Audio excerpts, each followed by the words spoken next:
Testimony on Capitol Hill today from some of the country's top gymnasts. Gold medalists Simone Biles, Michaela Maroney, and Aly Raisman told Congress that the FBI turned a blind eye toward abuse allegations against team doctor Larry Nassar. At least 40 girls and women say they were molested after the FBI had been made aware of allegations against Nassar in 2015. An internal investigation found that the Bureau did not treat the case with the utmost seriousness. I sit before you today to raise my voice so that no little girl must endure what I, the athletes at this table, and the countless others who needlessly suffered under Nassar's guise of medical treatment, which we continue to endure today. Biles told the committee that lingering trauma played a factor in her decision to opt out of several competitions at this year's Olympic Games. The chairman of the Joint Chiefs of Staff is defending phone calls to his Chinese counterpart during the final months of Donald Trump's presidency. General Mark Milley says the conversations were intended to convey reassurance and were in line with his responsibilities. A new book says that Milley, fearful of Trump's actions in his final weeks as president, twice called China to assure them that the U.S. wasn't going to attack. Republicans say President Biden should fire Milley for overstepping his authority, and Trump says he should be tried for treason. President Biden says he has great confidence in the general. Government advisors will debate on Friday if there's enough proof that a booster dose of Pfizer's COVID-19 vaccine is safe and effective. It is the first public step toward deciding which Americans may get an extra dose and when.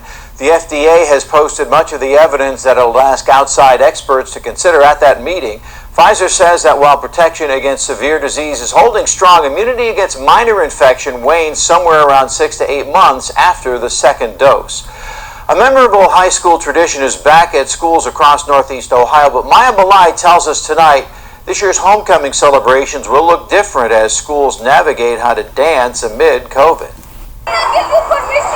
After a year of canceled events, the homecoming dance is returning to schools across the Cleveland area. But COVID is still a concern, forcing several districts to get creative with celebrations. Our homecoming dance is actually this Saturday, and our plans are to have it an outdoor dance in our stadium complex.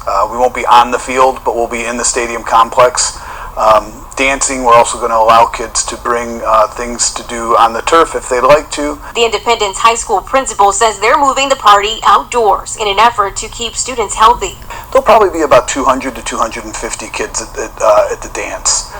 We are allowing outside visitors. Guests from outside the district will not be allowed at Solon City School's homecoming dance in October. The district announced Wednesday it's a necessary precaution to limit the number of students in attendance. All students and chaperones will be required to wear a mask during the event indoors. And in Parma, masks are encouraged but not required. Students are allowed to bring a guest from another school district. That's probably a good way to look at it is, just like when our offensive line is beating against somebody's defensive line, you're going to have some potential exposure there, but we're going to take all the precautions we can.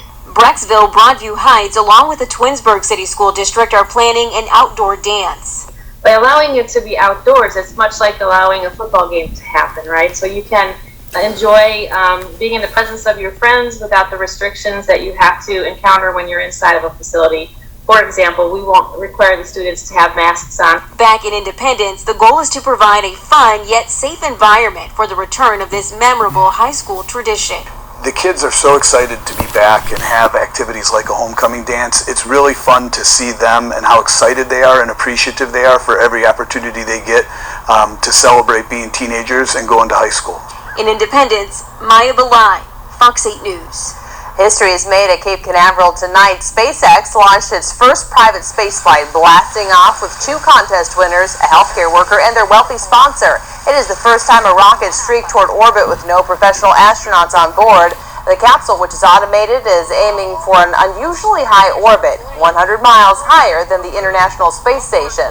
The Voyagers will spend 3 days circling the globe before splashing down off the coast of Florida. Quite a sight there tonight. Well, still to come here tonight, authorities sound the alarm about a growing trend on TikTok. It's more than just a prank. The craze leading to real damage in some Northeast Ohio schools. Plus, Halloween comes early. What happened when one man's stunt on a popular beach got the attention of police?